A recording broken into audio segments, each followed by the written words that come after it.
the exciting new features added to the HPCC Systems platform since version 9 is the ability to run ECL code interactively directly from the documentation. Let's have a look at how it works. So let's say you're developing or writing ECL code in your integrated development environment. Make sure you have the ECL language extension installed for ECL language support if you're not using the ECL IDE. Then you place your cursor on the term for which you would like help. Then you press the Shift key and the F1 key simultaneously to access the integrated online help. And a browser window will open up displaying the documentation page for the highlighted term. The runnable examples are identified by a play button in the upper right corner of the code block. Several of the code examples in the documentation are runnable like this. Simply press the play button next to the code example where it appears, and this action will open that example code in an ECL Watch playground window. In the playground window, you can modify the code, experiment with different values. You submit the code to the play cluster and see the results.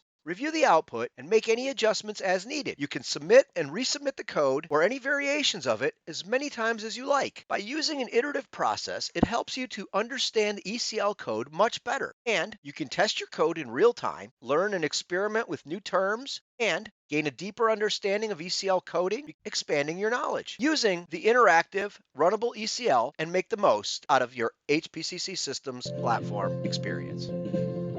If you like this video or if you learned something, hit the like and subscribe button and let us know. For the HPCC Systems Developer Series videos, once again, thank you for watching.